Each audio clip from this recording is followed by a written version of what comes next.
Okay, so I am back with part two.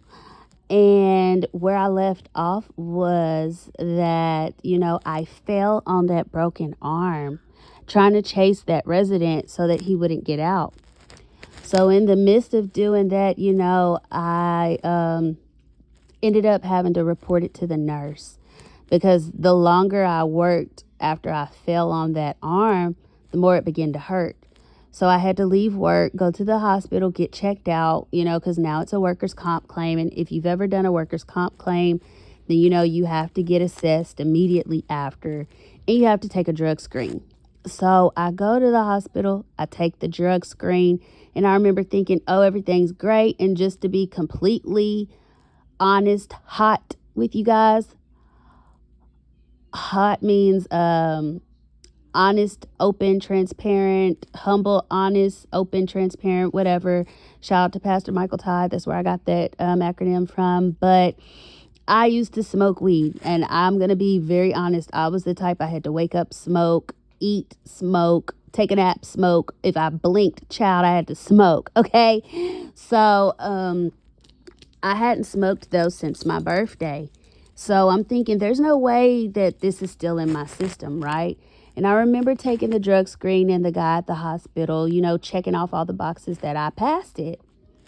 So in the process, I'm on the phone with my best friend, my sister in Christ, and she's reading off to me, scriptures that the Lord is placing on her heart. And she's like, I just really am feeling in my spirit that the Lord is divorcing you from this job. Like he's severing the tie.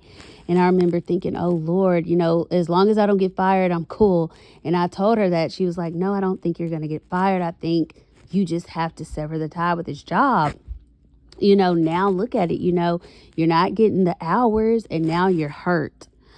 And I remember while I was in the waiting room, waiting to be seen, the Lord used me to pray for someone who was like profusely sick. You guys, this boy was just so sick. He was like throwing up, and I could feel his discomfort.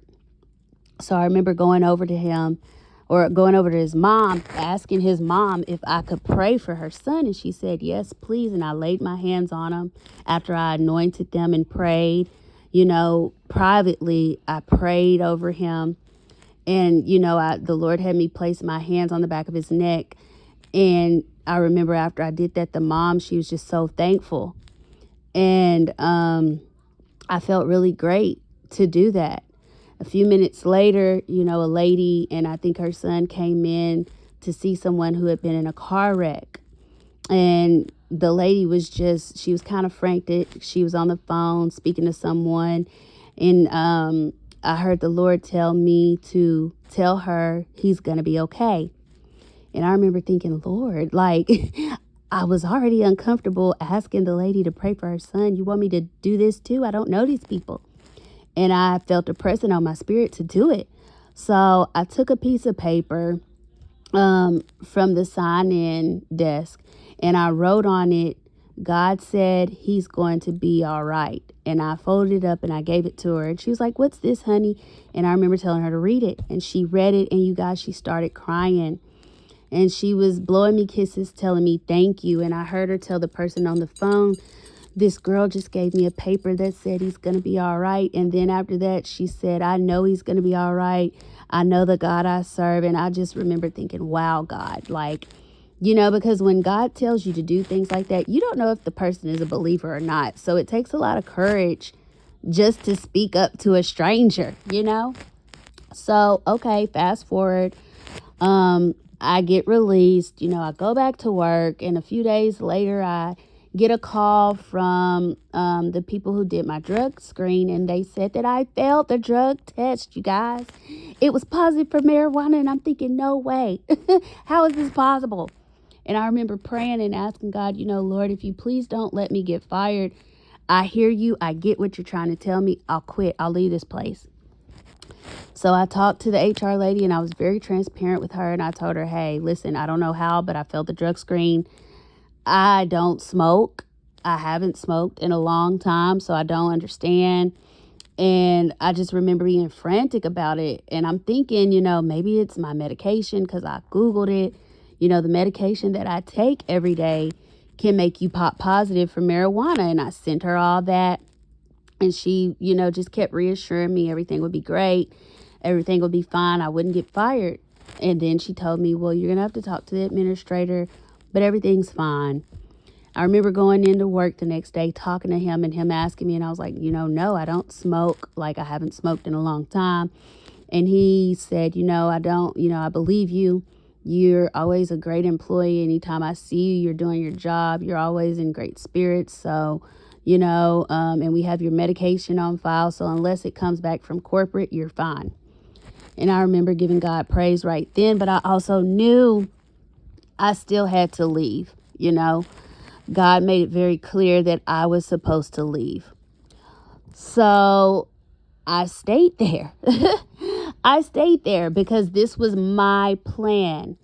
And I had to just get things right for the sake of my kids. I needed to work there at least until the end of December to get the sign-on bonus because I needed a car, right? So I continued to work there, but things continued to get worse. Now, when you're on workers' comp, a lot of the time, you're on light duty, of course. So with that being said, my boss told me that I was only allowed to be there when the office workers were there, which would have been Monday through Friday, 8 to 4:30. And at first I remember thinking, this is great. I'll be able to get my son on the bus. I wasn't worried about my daughters because they're older. They could put themselves on the bus, but I was worried about my son. So I thought it was a great thing until the transportation came back into play. And I realized, oh snap, I don't have transportation to get here like that. And up until this point, I didn't really have really bad transportation problems. I pretty much had a reliable way to and from, but I could tell it had a time frame. It had not a time frame, but an expiration date, because you could just tell when people are getting tired of helping. Not only that, I was overdrawing my bank account just to make it to and from work. And that was defeating the whole purpose of me working, right? So, okay, I remember talking to my uncle who does live close to me. So remember in part 1, I said my aunt said there would be someone that I worked with. This wasn't someone I worked with. My uncle doesn't work at this nursing home. He works at a factory in the area of the nursing home.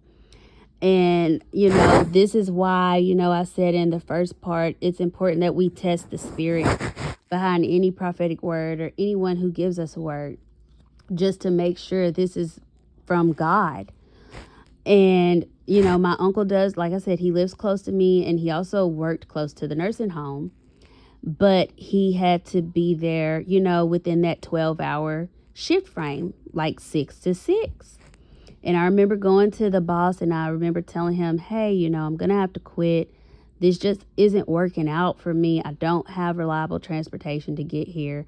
And I appreciate you, trying to work with me. And he said, actually, if that's what you need to do, then you can work the 12s. I'll accommodate you.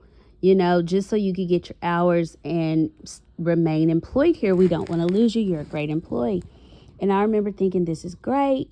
Thank you. This is what I'll do. But keep in mind, God had already told me this is not where he wanted me to be. And at this point, he's given me a deadline to quit this job, which was November 28th. I'll never forget. So, okay. I'm still working there. My uncle is giving me a ride back and forth to work, and this went on for about a week. Until one day I remember I was getting ready for work, and my uncle texted me, and he said, I'm not going to be able to take you to work. My job caught on fire. And I remember thinking, Lord, this is crazy. How? How is this possible? I remember God was getting my attention, like directly. This was directly for me. Now, I understand situations and circumstances that probably went on in order for this fire to happen at my uncle's workplace. But when God aims to get your attention, He will go out of his way and do all the dramatic theatrical stuff like this just to let you know, hey, I'm talking to you, you know? So it didn't get any clearer than that. But I'm actually going to have to continue with part 3. So I'm going to wrap this up because it's going a little bit over the time, and I definitely want to make sure that I get this whole word out for you guys. So join me in the next video for part 3.